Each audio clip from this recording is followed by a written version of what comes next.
It's another delicious day here in the Let's Make Food from Food Kitchen, and today we're gonna make some roasted tomato and basil soup.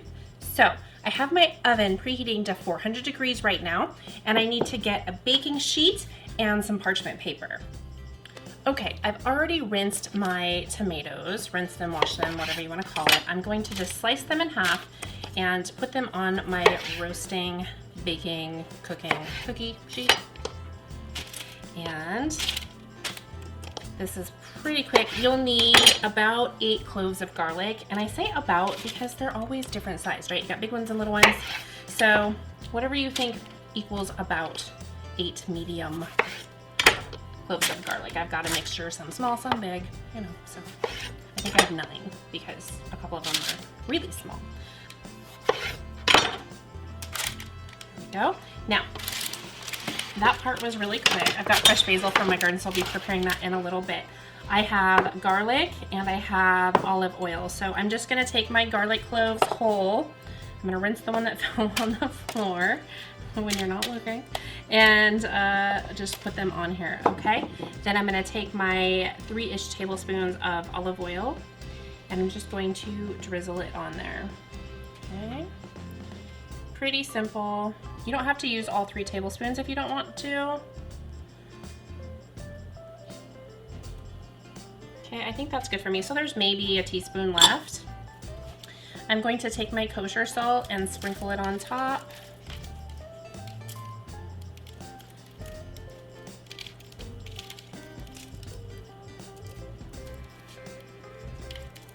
Okay. And lastly, for this portion of it, if I can get the lid off, there we go, some fresh ground pepper, and be somewhat generous with this.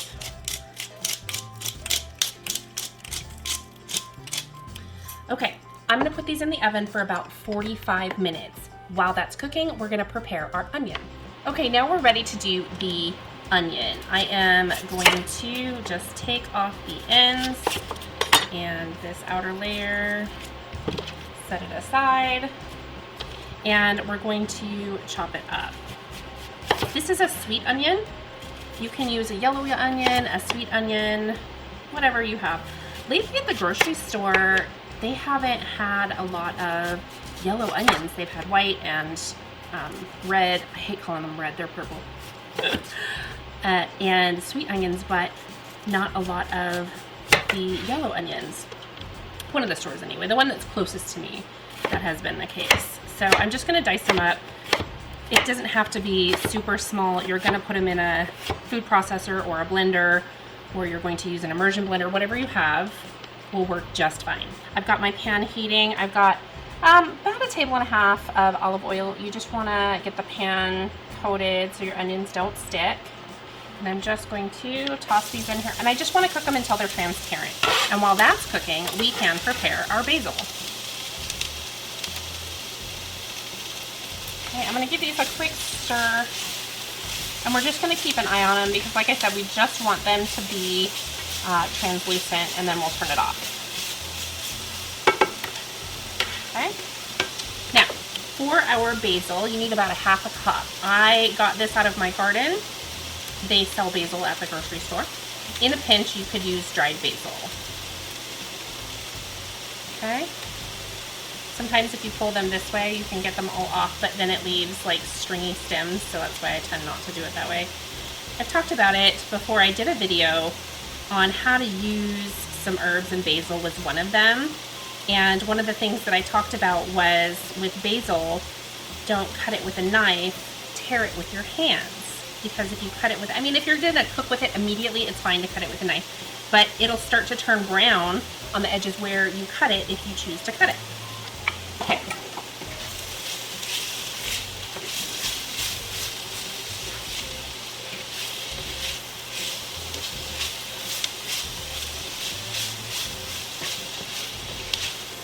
So I'm not going to break these down anymore because I'm going to add them to the blender.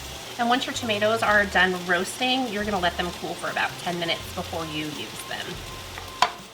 Okay, so I have some steps here. My onions are done and they're in my food processor. I'm gonna put in my 1.5 cups of veggie broth. Link below for a recipe on that. And I am just going to turn it on.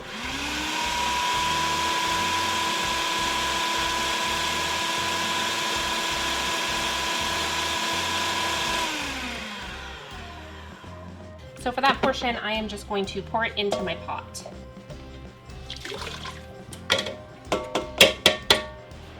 Okay, our tomatoes have cooled off.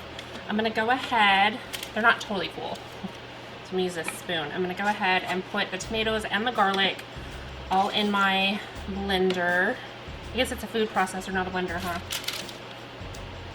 I'm gonna go ahead and put all of my tomatoes and garlic in my food processor. Again, if you have a blender, use a blender. If you have the immersion blender, use that. Whatever you have available to you, just use what you got. Fancy tools are not always necessary in the kitchen. You can make it work. I'm getting kind of full. Okay, there we go. Okay, I'm gonna put my lid on and my cap. This is on a medium heat with my broth and onions.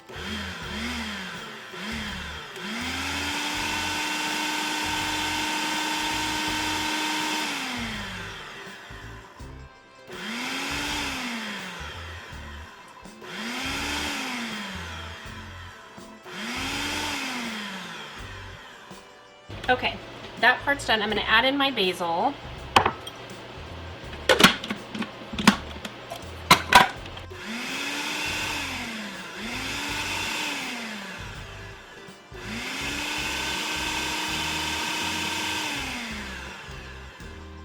Next, I am going to pour my mixture into, ooh, that got messy, into my pot. We're just gonna simmer it for a couple of minutes and cook that basil down a little bit. At this point, I'm just gonna taste it and make sure that I'm happy with my salt content and that everything flavor-wise is good. And give it a stir. So let me take care of this and I will be right back to taste everything. Okay, so I'm just going to give it one more stir and I want to taste it for my flavors. Definitely needs some more salt, so we're gonna go ahead and take care of that. So I'm gonna add a couple of things. I've got a teaspoon of salt, and this is where you can really play around. You can leave it with just the salt. I'm gonna add in about a tablespoon of my Greek oregano, and this is from my own garden. I dried it. That's also in that video with the herbs. Maybe I should just put a link down below for you. Okay, so just like that. Now if you want things a little spicy, add some cayenne pepper. Play with your spices. You can make it thicker. You can add coconut milk to it. You can add heavy cream to it. Whatever your flavor desire is, that's what you should go for. So I'm gonna let this simmer for about 10 minutes. I'm gonna taste it again for salt. It was pretty low. I like to stay conservative with my salt in the beginning, so when I salted the tomatoes to roast them, I didn't use a whole lot, just because once you put it in there and it's too much, you can't fix it. So this is gonna simmer for about 10 minutes. I'm gonna check my flavors, and once I'm happy, I'll come back on and tell you if I adjusted anything else. My soup has simmered. My crackers are ready. That video was before this one, so if you haven't seen it, go take a look. I'll put a link down below. I did add about another half teaspoon of salt to this. I just felt like it needed a little bit more. This looks so good. Okay, so there's my soup. I would like to top it with some Parmesan cheese, kind of in a pile like that. Feel free to dress it however you'd like. There's my soup, and then I'm gonna take some of my delicious crackers and pop them on the plate. And these are hearty rustic crackers. They're thick. They're made with a Westminster rustic cheddar. So these crackers are really gonna stand out with these soups, and you can of course vary that, but that's a whole different video. So I think I am ready to call this lunch. Okay, this looks so good. I have to have my Parmesan on there.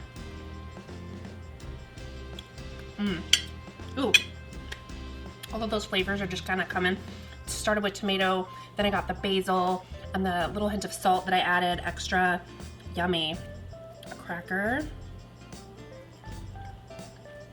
Oh, that's fabulous. Wow. I was so right about the rustic cheddar going with this. Stands up to the tomato soup. Thanks for joining me here today for another kitchen adventure. From my kitchen to yours, let's make food from food. That's one bowl.